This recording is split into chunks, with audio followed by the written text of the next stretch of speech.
He-Man and the Masters of the Universe.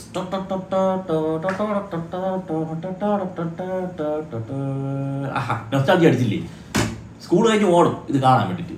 അല്ലെ He-Man ഇങ്ങനെ വാളെടുത്ത് പൊക്കിയിട്ട് ഈ പവർ വരുന്ന സമയത്ത് പവർ ഇങ്ങനെ അടിക്കും. അപ്പോൾ അവൻ്റെ കൂടെയുള്ള ക്രിഞ്ചർ എന്ന് പറയുന്ന ആ ഒരു പുലിയുടെ അതിന് അത് ആർമർ ചെയ്യപ്പെടുന്നു. അപ്പം ഇതിങ്ങനെ അടിച്ചുകൊണ്ടിരിക്കും. ഈ പവർ അടിക്കുമ്പോൾ കാണുമ്പോൾ തന്നെ നമുക്കൊരു പവർ വരും. അതിപ്പോൾ കണ്ടാലും വരും. അതാണ് നൊസ്റ്റാൾജിയ.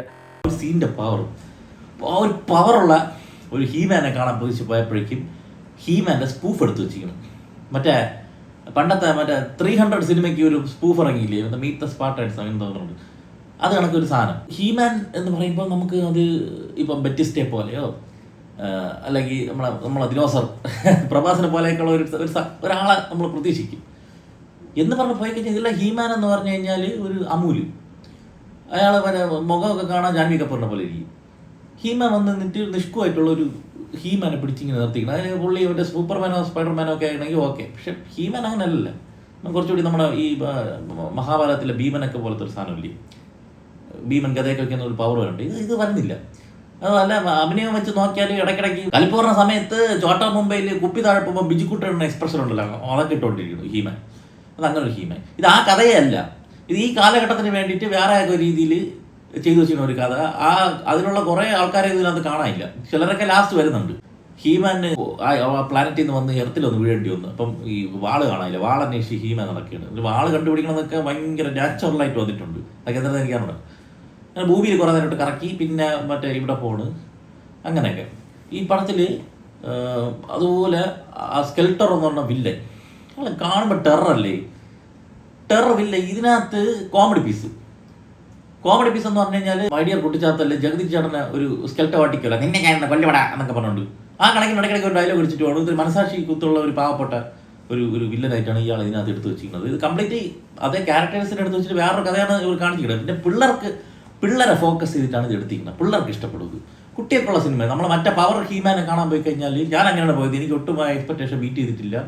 അത് മാത്രമല്ല ടെക്നിക്കലി എടുത്താൽ പോലും ഈ സിനിമയുടെ CGI ചിലയിടത്തൊക്കെ കൊള്ളാം, ചിലയിടത്തൊക്കെ പക്ക ആർട്ടിഫിഷ്യൽ ഗ്രീൻ സ്ക്രീൻ ഇട്ടിട്ട് വന്ന് നിന്ന് അഭിനയിക്കും. ഈ ഞാൻ സ്പൂഫ് എടുക്കുന്ന പടങ്ങളുണ്ടല്ലോ ആ കണക്കിന് പാരഡി എന്നൊക്കെ പറഞ്ഞുകൊണ്ട് അതുപോലത്തെ ഒരു സാധനമാണ് ഇതിനകത്ത് പലയിടത്തും. ഈ തീട്ടമായി എറിഞ്ഞ പോലത്തെ ബാക്ക്ഗ്രൗണ്ടും അങ്ങനെയൊക്കെ. നമ്മൾ ഇന്ത്യൻ സിനിമയൊക്കെ വെച്ച് കമ്പയർ ചെയ്യുമ്പോൾ ഓക്കെ ഇത് ഓക്കെയാണ്. പക്ഷേ ഒരു ഇംഗ്ലീഷ് പടം എടുക്കുമ്പോൾ അതിൻ്റെ നിലവാരം വേണ്ടേ? ആ പുലിയൊക്കെ കണ്ടു കഴിഞ്ഞാൽ, കടുവയൊക്കെ കണ്ടു കഴിഞ്ഞാൽ അതിനേക്കാൾ നന്നായിട്ട് നമ്മളെ പുലിമുരുകളിലെ കടുവയെ ചെയ്തു വെച്ചിട്ടുണ്ട്. കടുവയൊക്കെ അതും വലിയ പാടാണ് VFX ഒക്കെ ചെയ്യാൻ. കാരണം അതുകൊണ്ട് അതിനൊക്കെ ലാസ്റ്റത്തേക്ക് ഒതുക്കി, തുടക്കമൊന്നും തന്നെ കാണാനില്ല. അതും വയ്യാതെ ഇങ്ങനെ നിൽപ്പുണ്ട്. പിന്നെ അതുപോലെ കുറേ ക്യാരക്ടേഴ്സിനെ കാണാനില്ല. മറ്റേ ഹുഡിയൊക്കെ ഇട്ടുകൊണ്ട് പറഞ്ഞു നടക്കുന്ന ഒരു സാധനം ഉണ്ടല്ലോ, ഇതൊക്കെ അടുത്ത പടത്തിലേക്ക് വെച്ചിരിക്കണം തോന്നുന്നു. പിന്നെ ഇതിലെനിക്ക് ഇൻട്രസ്റ്റിംഗ് ആയിട്ട് ഇഷ്ടപ്പെട്ടത് ഇതിൻ്റെ ആക്ഷൻ ബ്ലോക്സ് ഒക്കെ നന്നായിട്ടുണ്ടായിരുന്നു. അതും ഇതിൻ്റെ സൗണ്ട് ഡിപ്പാർട്ട്മെൻറ്റ്, മൊത്തം sound design, sound mixing, background score, sound ഇടിയൊക്കെ വരുമ്പം തിയേറ്ററിൽ നിന്ന് കുലുങ്ങണം. അത്രയ്ക്ക് പക്ക സാധനം. ആക്ഷൻ ബ്ലോക്സൊക്കെ കാണാൻ ഭയങ്കര രസമായിരുന്നു. അവിടുത്തെ വിഷ്വൽസും കൊള്ളായിരുന്നു. പിന്നെ ബാക്ക്ഗ്രൗണ്ട് സ്കോർ പറയുമ്പോഴേക്കും നമ്മളെ മറ്റേ ടട്ട ആ മ്യൂസിക് കാണാൻ വേണ്ടി നമ്മൾ ഇരിക്കും. അത് ഏറ്റവും അവസാനം വെച്ചിരിക്കുന്നത്. പക്ഷേ ആ സീൻ നന്നായിട്ടുണ്ടായിരുന്നു. ആ ഒരു സംഭവം തുടക്കം അടക്കം കിട്ടുന്നെങ്കിൽ ഒരു ഹൈ അതിനെങ്കിലും കിട്ടുമായിരുന്നു. അല്ലാതെ യാതൊരു ഹൈ മൊമെൻറ്റ്സും യാതൊരു ഇമോഷണൽ കണക്ഷനും ഒന്നുമില്ല. വെറും തട്ടിക്കൂട്ടി ഒരു സ്ക്രിപ്റ്റ്. ഇത് ചെയ്തു വെച്ചിരിക്കുന്നത് ഈ തട്ടിക്കൂട്ട് ക്ലീശ പരിപാടി ആണെന്ന് തോന്നിക്കരിക്കാൻ വേണ്ടിയിട്ട് കുറേ ഡയലോഗ് ഹ്യൂമറും കുറേ ഡാർക്ക് കോമഡിയൊക്കെ ചെയ്തു വെച്ചിട്ട് അങ്ങ് പറഞ്ഞു. വില്ലനൊക്കെ വന്നിരുന്നത് കോമഡി പറയുന്നത്, സ്കെൽട്ടർ അങ്ങനെയൊക്കെ ചെയ്ത് തട്ടിക്കൂട്ടി ചെയ്ത് പിള്ളേർക്ക് വേണ്ടിയിട്ട് ഫോക്കസ് ചെയ്ത് വെച്ചിരിക്കുന്ന ഒരു സിനിമ ഇത്.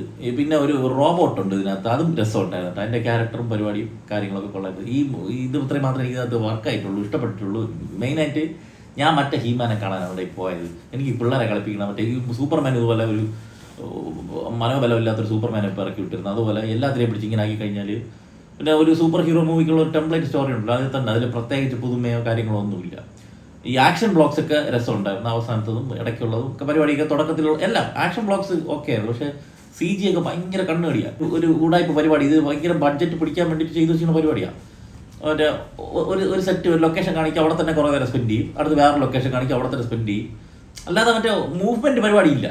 അതുകൊണ്ട് അവിടെ ആയിട്ട്. പക്ഷേ മെജോറിറ്റി ഇങ്ങനെ ഇട്ട് അവിടെ ഇട്ട് തള്ളി നിൽക്കുക എന്നുള്ള ഒരു പരിപാടിയാണ് ഇതിനകത്ത് ചെയ്തു വെച്ചിരിക്കുന്നത്. പിന്നെ ഹീമാൻ അച്ഛനെ കാണാൻ പോണ സീനൊക്കെ ഉണ്ട്. അതൊക്കെ നല്ല ഗംഭീര മലങ്കട്ടായിട്ടാണ് എനിക്ക് ഫീൽ ചെയ്തത്. വെറുതെ കിടന്ന് ഞാൻ പറയല്ല, സ്പോയിലറാണ്. അങ്ങനെയൊക്കെ. പിന്നെ പടം തീർന്നു കഴിഞ്ഞാലും ടൈറ്റിൽ അവസാനം എൻഡ് ക്രെഡിറ്റ്സ് കഴിഞ്ഞിട്ടൊക്കെ കുറച്ച് പരിപാടി സീനൊക്കെ കാണിക്കുന്നുണ്ട്. ഓവറോൾ പറഞ്ഞു കഴിഞ്ഞാൽ പിള്ളേരെ കൊണ്ട് കാണിക്കാം. പിള്ളേർക്ക് ക്യൂട്ടായിട്ടുള്ള ഒരു ഹീമാൻ എന്താണെന്നുള്ളത് ഹീമാനെ കാണിച്ചു തരും. ഹീമാനും ഹീമാന്റെ കുറച്ച് ക്യാരക്ടേഴ്സിനെയും ആ കഥാ പശ്ചാത്തലം എടുത്തു വെച്ചിട്ടുള്ള ഒരു സ്പൂഫ് പടം. അതാണ് the masters of the universe. എന്തരാ വരട്ടെ.